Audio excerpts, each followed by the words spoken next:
Today's lesson is about healthy relationships. So, what is a healthy relationship?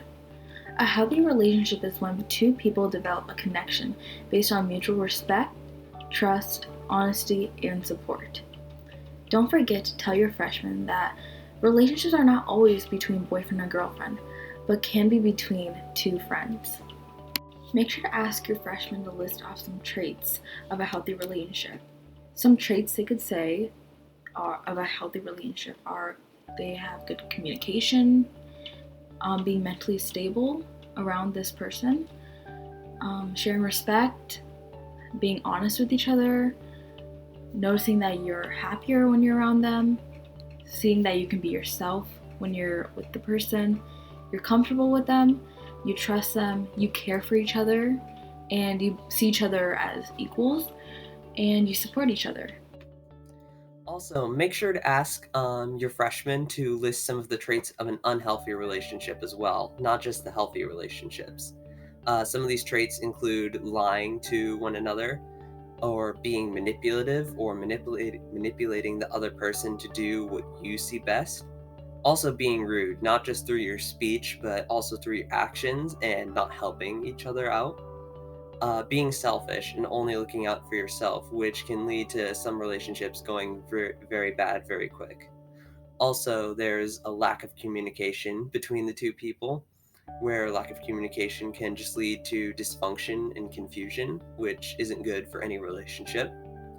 Also, if you're changing yourself to be what the other person wants, then that's not a really good thing in a relationship, because then that other person doesn't see you as you, only what they want you to be. Also, the person in the wrong could be very two-faced as well, where they act one way towards the person in a relationship, but completely different around other people. Also, a big one is being abusive, and not just physically, which most people think of, but also verbally abusive, where they try to put down the other person.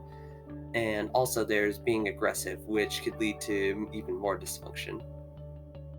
When you're with your freshmen, make sure that you ask them to think of some signs of a healthy relationship. Some signs they could list off are that they know that they're taking care of themselves when they're in this relationship. Another sign is that they maintain their respect with each other. They're able to express themselves to one another without fearing of consequences. You feel that you're able to feel secure and comfortable with them. They are taking interest in one another's activities.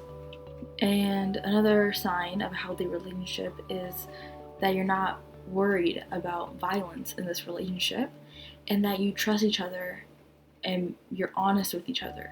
Those are some signs of a healthy relationship. Also, be sure to ask your freshmen some of the signs of an unhealthy relationship as well. Some of the big ones include putting one person before the other and neglecting either you or your partner in the relationship. Feeling pressure to change for the other person, which sort of relates back to changing who you are, one of the signs. Feeling worried about when you disagree with the other person could indicate that there's been some hostility and anger and aggression. Feeling pressured to quit activities that you used to enjoy. Also, again, pressuring to change. Pressuring the other person into agreeing with you or changing to suit you better. That one's pretty explanatory. Noticing one of you has to justify your actions, so that way this can be representative of, so that way the other person doesn't get mad. Noticing that arguments aren't really settled fairly, and either one person gets their way or no one does. Yelling or physical violence during an argument as well is a big sign. Attempting to control and manipulate each other, that's pretty bad. Noticing that your partner's attempts to control how you dress and criticize your behaviors, again, relates back to some of the traits of an unhealthy relationship. Not making free time to spend with one another means that you two don't really care about one another. Also, there can be a lack of fairness and equality. Now, here are some scenarios that show unhealthy relationships. Scenario 1. Marcus and Tanya have been dating for 4 months. They like each other a lot, and to prove it, Marcus gives Tanya everything she wants. He always pays for her shopping sprees, but when he doesn't, Tanya threatens to break up with him. So, this is an example of an unhealthy relationship because Tanya threatens Marcus of breaking up with him because he won't spend all of his money on her shopping sprees. Marcus likes Tanya, but is scared of the consequences that he might have to face if he doesn't pay for her shopping sprees. Here's another scenario. Fred and Jesse have been friends with each other for 6 years. Jesse told Fred that he really liked Sue, and Fred got mad at Jesse for blowing off a study session with him to hang out with Sue and her friends. Fred, to get even, then told Sue that he liked her and went out to eat at the dinner where Jesse worked. This is an example of an unhealthy relationship because Fred here wanted to get even, which is something that you shouldn't really do to one another in a relationship. Also, Fred isn't being supportive of Jesse and wanting him to be with Sue, and is only looking out for himself in this instance. Scenario 3. Jamal and Lillian have been dating for 4 years, and in the past year, he had started to not be able to control his anger. Whenever they would get into a fight, he would hit her or throw and break something. He also had always been controlling of who she talked to and who she hung out with, but Lillian never broke up with him because she was always too scared of what he might do. This is an example of an unhealthy relationship because Lillian is scared of Jamal, and Jamal stopped communicating with Lillian and is starting to become physically abusive. Jamal is being aggressive and controlling towards Lillian. And the last scenario goes something like this. Lucinda is best friends with Susie. They've been friends since they were 8 years old. However, Lucinda feels that she has always lived in Susie's shadow. Lucinda likes a guy in her math class named Fabio. She tells this to Susie, who does not like Fabio. One day, Lucinda accidentally spilled some spaghetti on Susie's new shirt at lunch. Lucinda immediately apologizes and helps Susie clean up. This outraged Susie, and as a result, she went after Fabio. When Lucinda found this out, Susie convinced her that Fabio would never go out after someone like her. Lucinda began to believe Susie was right and continued to support her relationship with Fabio. This one's pretty similar to the second scenario where it's also an unhealthy relationship. Susie is manipulating Lucinda into believing something that isn't true.